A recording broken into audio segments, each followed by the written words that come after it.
Assalamualaikum warahmatullahi wabarakatuh. Nah, sekarang kita lihat beberapa perspektif psikologi ya. Ini menarik. Ada tuntunan dari Brian McGill. Kata dia sebenarnya, ayo kita lihat dari sudut pandang yang berbeda. Kata dia, sebenarnya hatimu bukan patah. Hati tak akan bisa patah. Yang kamu rasakan adalah sakitnya tumbuh. Hatimu tumbuh dalam kebijaksanaan, kelembutan, dan kekuatan. Sehingga suatu hari nanti kamu bisa mencintai lebih hebat. Jadi, mari kita pahami secara berbeda. Ini persis pelajaran filsafat. Jadikan apapun jadi pelajaran termasuk patah hati. Pelajaran itu berarti kita pahami dalam rangka kita tumbuh jadi lebih baik. Kita harus tambah baik dari pengalaman, termasuk pengalaman patah hati. Maka peristiwa hati yang patah itu jangan dipahami hati yang patah, tapi kita pahami sebagai pelajaran untuk kita tumbuh. Sekarang aku tahu cara hidup bersama yang tidak mengecewakan pasangan. Sekarang aku tahu maknanya kesetiaan. Sekarang aku tahu caranya membahagiakan, menggembirakan. Itu dari hubungan dan juga dari patah hati tadi kita bisa belajar. Jadi katanya Brian McGill, yuk kita membacanya jangan hanya di aspek kekecewaan dan kesedihan, tapi kita membacanya di aspek pelajaran hidup yang kita dapat.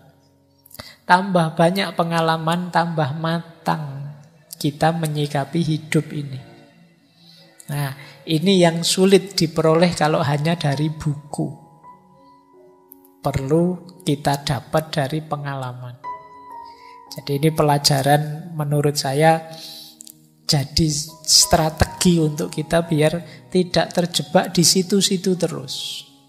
Tapi kita mengambil sudut pandang yang berbeda bahwa penderitaan yang kita rasakan itu hakikatnya adalah pelajaran. Nah, ada lagi pelajaran dari Hemingway. Kata dia, the most painful thing is losing yourself in the process of loving someone too much and forgetting that you are special too. Kalian boleh tetap nyambung, boleh pisah, tapi tolong jangan kehilangan dirimu. Banyak orang yang saking melekatnya pada seseorang dengan alasan saking cintanya sampai dia melenyapkan dirinya, kehilangan dirinya. Jadi cinta berubah jadi kompromi-kompromi. Asal engkau tidak pergi, aku rela berubah jadi apapun yang engkau inginkan. Ini namanya kompromi, bukan cinta. Atau kalau pasanganmu hanya mau mencintaimu dengan syarat dan ketentuan seperti iklan. Ya, itu kan kalau iklan itu kan begitu. Aku mencintaimu terus ada tanda bintangnya di bawahnya syarat dan ketentuan berlaku loh. Itu bukan cinta, itu dagang. Jadi di antara kuncinya cinta itu bisa tegak, ya engkau jadi dirimu, dia jadi dirinya. Kemarin dulu kita bahas yang ini ya, ketika kita membahas Khalil Gibran. Jangan lupa masing-masing kalian itu istimewa. Justru istimewanya terletak dalam perbedaan. Jadi kunci mencintai itu kan salah satunya ada respect, saling menghargai. Jadi kalau ada cinta yang membuatmu kehilangan dirimu dalam proses mencintai itu, sebenarnya itulah the most painful thing, kata Hemingway. Itu yang paling menyakitkan. Cinta itu sebenarnya mendukungmu untuk semakin eksis jadi manusia, seperti minggu depan kita bahas. Tapi justru cinta bisa melenyapkanmu. Nah, ini yang paling menyakitkan. Kamu tidak ada lagi.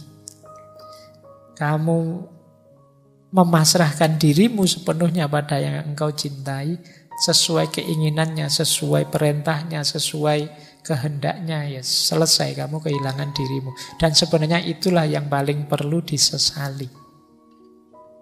Ini kata Hemingway. Nah, ini pelajaran selanjutnya. Jadi patah hati itu natural saja, karena yang bertemu itu bisa cocok, bisa tidak. Perpisahan itu niscaya. Tapi semoga kalian tidak kehilangan diri, tidak berkompromi. Nah, ini juga ada kalimat, air mata yang mengalir untuk orang lain itu bukan tanda kelemahan, tetapi tanda hati yang jernih. Nah, ini oke ya. Jadi apa, kalau patah hati tidak usah malu-malu, nangis saja tidak apa-apa. Justru itu menunjukkan ya kalian memang tulus mencintainya. Makanya ketika berpisah sakit. Nah, ya yang cowok juga tidak usah malu-malu, kalau pengen nangis ya nangis, tidak apa-apa. Kenapa? Ya mosok kamu pisah terus ketawa, itu berarti tidak cinta, tidak tulus tadi. Pisah terus nyukur-nyukur ke, yo rasain lu, enggak lah. Kalau memang tulus kemarin mencintai, berpisah itu memang sakit. Tidak apa-apa menangis, karena tangisan itu bukan pertanda bahwa kamu lemah, tapi pertanda bahwa kamu tulus. Jadi wong manusia itu makhluk makna. Apa-apa ya kamu maknai yang positif lah. Tangisan dimaknai sebagai ketulusan. Nanti perpisahan dimaknai sebagai takdir atau barokah atau apalah, monggo. Nah, itu kan lebih meringankan hatimu daripada kamu maknai sebagai bencana. Atau maknai seperti tadi, begitu diputus, wah ini berarti Allah sedang memberiku pelajaran tambahan. Aku harus nyari pelajaran lagi ke yang lain, tidak hanya pelajaran ini.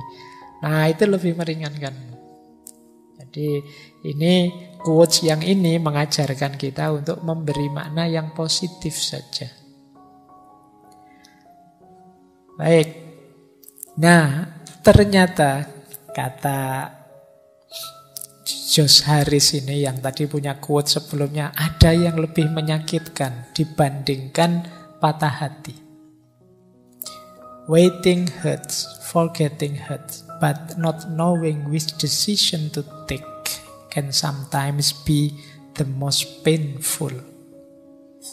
Menunggu itu menyakitkan, melupakan juga menyakitkan. Tetapi tidak tahu mana yang harus aku lakukan, aku putuskan, itu biasanya kadang-kadang jauh lebih menyakitkan. Berarti apa? Situasi tidak jelas itu lebih menyakitkan.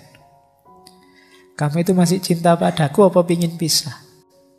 Nah, kalau masih cinta kok begitu, kalau pingin pisah kok begitu, tidak jelas. Aku harus melupakanmu atau menunggumu, itu tidak jelas juga, itu jauh lebih menyakitkan. Nah, yang pengalaman mesti ngerti lah. Seperti apa digantung tidak jelas. Nah, oke, baik. Ini beberapa quotes. Oke, untuk malam hari ini saya cukupkan sekian dulu.